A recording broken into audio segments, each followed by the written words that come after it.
Target board clear. Target board clear. Wala pong tama ang board.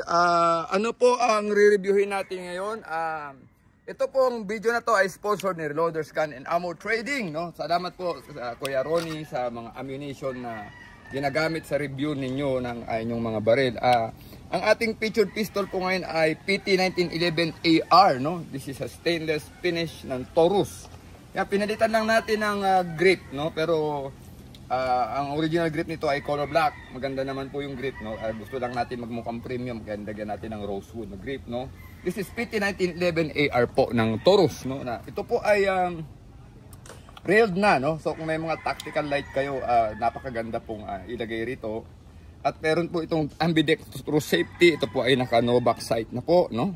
So makikita naman ninyo maganda po yung sight natin. Visible na visible yung front. Naka beaver tail po ito. At medyo extended na po yung magazine catch. Combat trigger, combat hammer. No? Naka magwell. No? So yun.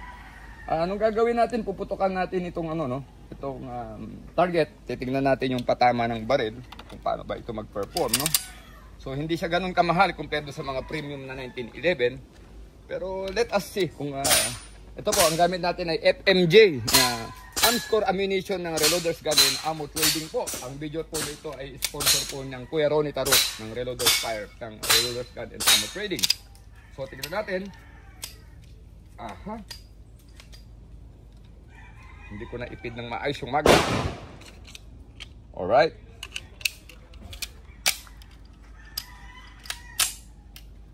Tingnan natin kung papatama natin yung ating PT1911AR.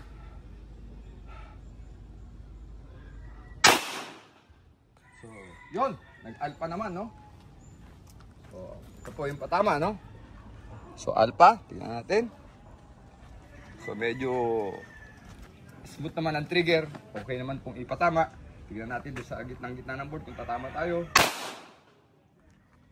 Yan, umakit na po siya, no? Ito po yung bala. Dito na po siya. Andyan po na halos about 1.5 inch ang distansya ng bala, no? So, tignan pa natin.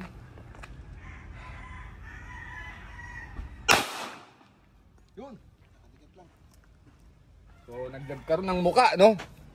Nalagyan natin siya ng muka, no? Oo. Oo. Lagyan natin ng muka yung target, no? So far, alpha po, pumapasok naman, ano?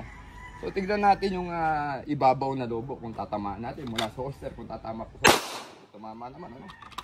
So, yan, nagpe-perform po yung baril, no? Kahit pa paano, nakikita natin tumatama, no?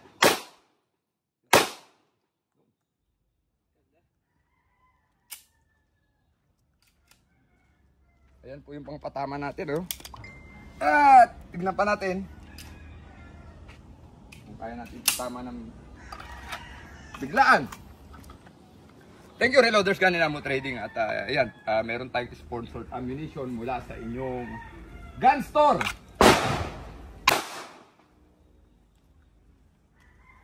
Yun, tumama pero Charlie, no? Charlie, no? Pero anyway, hindi natin ito baril. Ito ay baril ng ating kasamang member ng One Gun Pilipinas na masugid na bumibili ng baril sa Reloaders Gun and Ammo Trading, no? Ayan ang mga natin, kasama natin nagpa-purchase ng baril sa Reloaders Gun and Ammo Trading. Kuya Ronelio Taruk, maraming salamat sa mga discount. Mabuhay po ang One Gun Pilipinas, mabuhay po ang Reloaders Guns and Ammo Trading.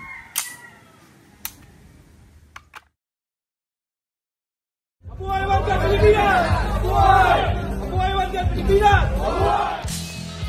Mabuhay One Gun Pilipinas! Mabuhay!